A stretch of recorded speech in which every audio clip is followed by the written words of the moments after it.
नमस्कार, मैं हूं आपके साथ निलोफर अंसारी और आप देख रहे हैं सच की परछाई न्यूज। आइए नजर डालते हैं आज की बड़ी खबर पर। गांव की तस्वीर बदल रही है। ग्राम प्रधान अनुराधा के नेतृत्व में औरंग शाहपुर नारायण की नई पहचान। जनपद बिजनौर के अल्हेपुर ब्लॉक की ग्राम पंचायत औरंग शाहपुर नारायण में बदलाव की एक नई कहानी लिखी जा रही है।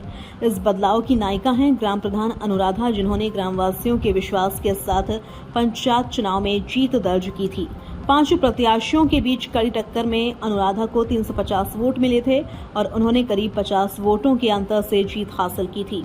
चुनाव जीतने के बाद अनुराधा और उनके पति सतीश कुमार ने गांव के विकास को अपनी प्राथमिकता बनाई।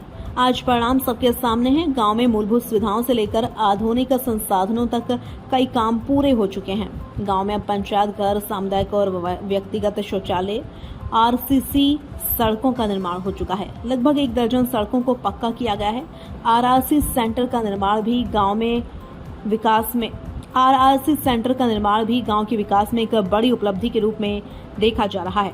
हालांकि पानी की टंकी का निर्माण अभी रुका हुआ है, लेकिन अन्य योजनाएं जैसे कि प्रधानमंत्री आवास योजना के तहत सर्वे कार्य और विधवा, वृद्धा व विकलांग पेंशन का लाभ दिलवाया जा चुका है। गांव की नालियों पर 15 चैनल डलवाए गए हैं, जिससे सफाई और जल निकासी की व्यवस्था बेहतर हुई है। छात्रों की शिक्षा को ध्यान में रखते हुए लाइब्रेरी का निर्माण भी कराया गया है। साथ ही खाद के गड्ढे, मिनी मेट्रो द्वारा कूड़ा प्रबंधन और साफ सफाई के लिए एक तैनात सफाई कर्मचारी गांव को स्वच्छता की दिशा में आगे ले जा रहे हैं। गांव के प्राइमरी विद्यालय में कंप्यूटर, बच्चों के लिए झूले और टाइल्स लगवाने का कार्य हुआ है, जिससे बच्चों के पढ़ने लिखने का माहौल और बेहतर हुआ है। आंगनवाड़ी केंद्र में भी टाइल्स लगाई गई हैं। वहीं पंचायत घर में अब कैमरे और कंप्यूटर की सुविधा भी उपलब्ध है, जो पारदर्शिता और कार्य क्षमता को बढ़ाता है। ग्राम प्रधान अनुराधा की अगुवाई में औरंग शाहपुर नारायण गांव धीरे धीरे विकास की राह पर आगे बढ़ रहा है। गांव के लोग न सिर्फ बदलाव देख रहे हैं, बल्कि उसे महसूस भी कर रहे हैं। यह कहानी है एक महिला के नेतृत्व की, जिसने संकल्प के साथ गांव को एक नई दिशा दी है। आज हम जनपद बिजनौर के अल्हेपुर ब्लॉक की ग्राम पंचायत में मौजूद हैं और मेरे साथ ग्राम प्रधान पति हैं। हम उनसे जानेंगे जब वे चुनाव मैदान में आए थे, उन्हें उनकी पत्नी को कितने मत मिले थे और कितने वोटों से उनकी जीत हुई थी और चुनाव मैदान में कितने प्रत्याशी थे। बहुत बहुत स्वागत है प्रधान जी आपका हमारे चैनल पर। सबसे पहले मैं जानूँगा, जब आपकी पत्नी चुनाव मैदान में आई थी, कितने वोट मिले थे, कितने प्रत्याशी थे और आपका क्या नाम है? मेरा नाम सतीश कुमार है और मेरी वाइफ अनुराधा ग्राम प्रधान मौजूदा हैं इस टाइम। और हम जब इलेक्शन लड़े थे तो हमारे विपक्ष में जो 4 कैंडिडेट थे और 5वें हम थे। कितने वोट आपकी मिसेज को मिले थे और कितने वोट से जीत हुई थी? मेरी मिसेज को मिले थे 340 वोट और 40 ही वोटों से जीत हुई थी। प्रधान जी, 40 वोट से आपकी पत्नी ने जीत हासिल की है और 4 प्रत्याशी उनके सामने चुनाव लड़ रहे थे, तो अच्छे वोट से आपकी जीत हुई है। तो क्या आपने अब तक ऐसा विकास कार्य गांव की जनता को दिया है कि जो वो आगे को भी भरपूर आपको प्यार दे? मैंने एक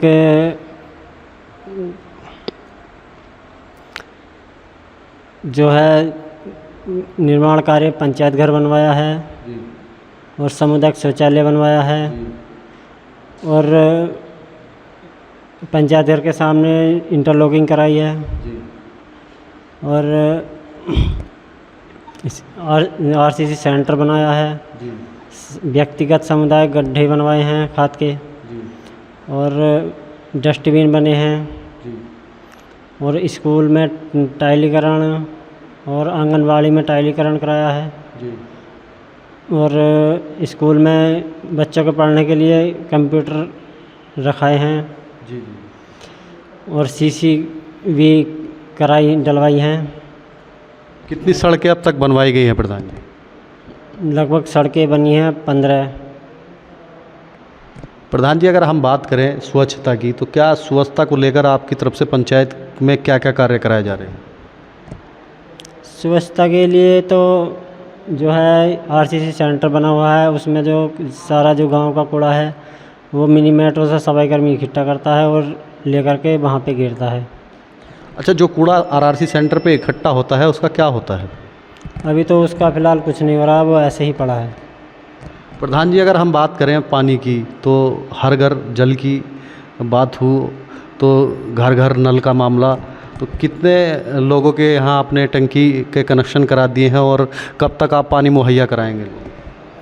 हमारे यहाँ टंकी निर्माण चल रहा है जो कुछ समय से रुका हुआ है, और गांव में पाइपलाइन बिछ गई है और कनेक्शन भी हो गए हैं, कुछ रह रहे हैं।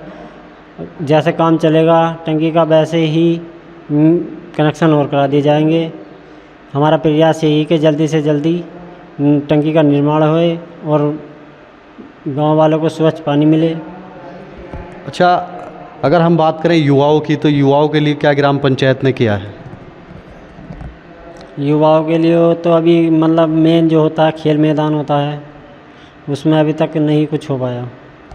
क्या लाइब्रेरी की व्यवस्था युवाओं के लिए? ये शिक्षा के स्तर से तो उसमें पंचायत भवन में लाइब्रेरी बनवाई है, और जी नेट जो है कनेक्शन करा दिया गया है, उन्हें फ्री दिया जा रहा है पढ़ने के लिए। अच्छा, फ्री इंटरनेट की सुविधा आपके द्वारा की गई है और लाइब्रेरी की व्यवस्था की गई है। प्रधान जी, जब प्रधान चुनाव मैदान में आता है, तरह तरह के वादे करता है, तो आप अपने वादों पर कितना खरे उतरे हैं अब तक? ये तो जनता के जानने से ही पता चलेगा, मैं तो नहीं कहूँगा। देखिए, जनता ने आपको इतना प्यार दिया, अच्छे वोटों से जिताकर भेजा है, आपने कुछ वादे किए होंगे, तो ऐसा नहीं है कि आपको भी नहीं पता होगा कि तो कितने वादे अधूरे रह गए हैं और कितने अब तक पूरे कर दिए? नहीं, वादे तो नहीं पूरे हो पाते, देखो हर किसी से। मतलब ये है कि मैं अपनी तरफ से कोशिश कर रहा हूँ कि सभी जो सुविधाएं ग्रामीणों को चाहिए कि वो मिल जाए। अच्छा, ग्राम पंचायत की ओर से सरकारी योजनाओं का किन किन का लाभ जो ग्रामीणों को दिला रहे हैं आप? ग्रामीणों को जैसे पेंशन है, वृद्धा पेंशन है, विकलांग पेंशन है, तो ये जो है जी करा देते हैं हम। प्रधान जी, क्या लगता है किन किन चीज़ों की अभी आवश्यकता है गांव में जो अब तक निर्माण नहीं हुआ? ऐसी क्या भवन या कुछ ऐसी चीज़ है जिसकी अभी ज़रूरत है? भवन की तो देखो सर्वे हुए हैं, जब आदेश हो जाएंगे तो बनेंगे भवन भी। मेरा जो एक मानना है, कमी मुझे अपने इसमें पंचायत में कमी दिखाई देती है खेल मैदान की, जो मैं बहुत चाहता भी हूँ कि खेल मैदान बने। क्या उसके लिए प्रयास किए जा रहे हैं किसी अधिकारी साहब ने? नहीं, अभी तो प्रयास नहीं किया था, हल्का सा प्रयास किया था, उसमें हम विफल रहे। अच्छा, अगर अब आने वाला समय चुनाव का आ रहा है, तो क्या लगता है किन किन मुद्दों को लेकर आप चुनाव मैदान में आएंगे? नहीं, वो तो देखो अभी इलेक्शन भी दूर है, फिर सीट का भी पता नहीं कौन सी आए। ये मेरे साथ ग्राम प्रधान वार्ता कर रहे थे। इनका कहना है कि उनके द्वारा लगातार जो है नए निर्माण भी कराए गए हैं, सड़कों के नालों का जाल बिछवाया गया है, और आने वाले समय में भी ये जो अभी बाकी पीरियड है उसमें भी लगातार ये प्रयास कर रहे हैं विकास कार्य कराने का। और आने वाले समय में अगर चुनाव मैदान में जनता इन्हें मौका देती है तो एक बार फिर ये सेवा करने के लिए बिल्कुल तैयार खड़े हैं। जनपद बिजनौर से सच की परछाई न्यूज़ के लिए मोहम्मद रहमान। फिलहाल के लिए इस खबर में इतना ही। देश और दुनिया से जुड़ी हर खबर देखने के लिए हमारे चैनल सच की परछाई न्यूज़ को लाइक करें, सब्सक्राइब करें और हाँ, वीडियोस को शेयर करना ना भूलें। नमस्कार।